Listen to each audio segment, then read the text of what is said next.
given the myriad of information that is required to undertake kind of proper ESG analysis, consolidating that into one letter or one number is very complex. And as a result, I think that methodology of simplification sometimes, as I say, has its drawbacks. As for external ESG providers, I guess there's a bulk of correlation that exists in the market, especially in the, let's say, the blue chip segments, where the more resources you have to be transparent and to disclose on ESG, the more you'll tend to be in a certain area of the ESG scoring grade.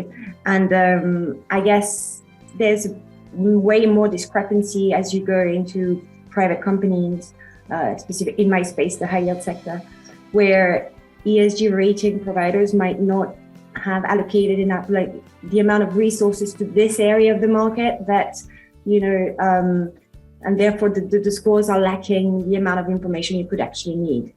Into our ESG evaluation when we're looking at an issuer, but it's not the final say, or the score is not necessarily going to drive all our investment decisions.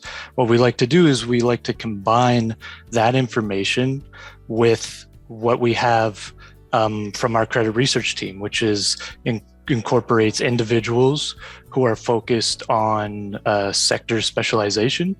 And it would be a real shame not to bring in their expertise in terms of what are material issuers that we should be looking at, material issues, depending on their sector, and digging into the data and the underlying data there.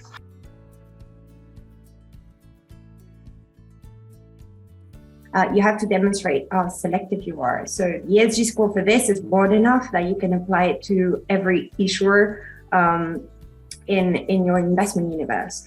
That means that any corporate will go through the ESG kind of first layer, after the group exclusion policy on certain sectors and stuff, which means that you can't be sheltered from the overall corporate ESG performance if you're issuing a use of proceeds bonds or SLB, because in the end, it's like the credit risk that you're bearing as an investor with those instruments. It remains the same. It's the one of the corporate.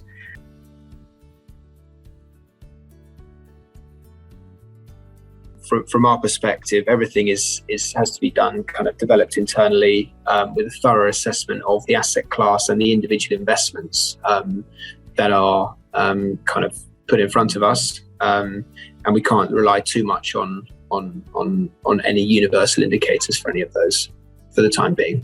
You can only encourage the company to engage with the major ESG provider to understand their methodology. That doesn't commit to any kind of financial relationship, and it helps look at structuring the financial reporting, extra financial reporting, which KPIs will I choose, which ones are material, which ones could I potentially link to my corporate strategy, and one day issue an SLB that links to it. So having this conversation with S&P, Moody's, Fitch, and MSCI, ISS, Sustainalytics, whoever, can only give you better information.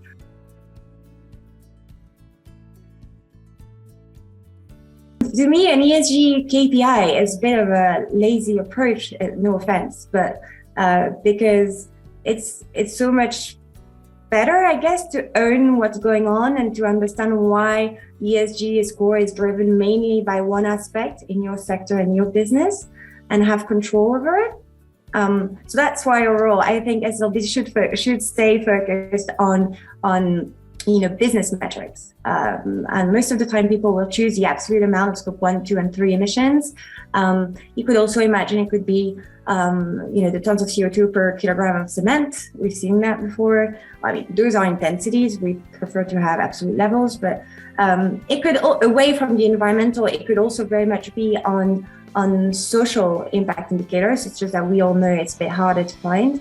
But yeah, my position on this.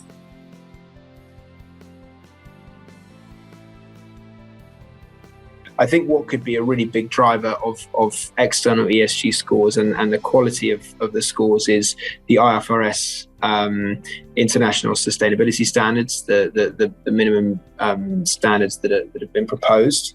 This should hopefully play a huge role in improving ESG data and by association ESG scores across the board. And again, from a geographical perspective, regulation will drive that too. So I think we'll probably see, as we've seen with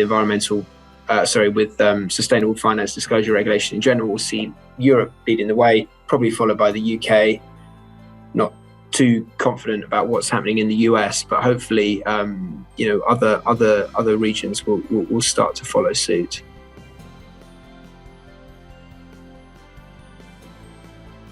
You can invest in oil and gas, etc., but how credible are, transition plans? Do they have midterm targets?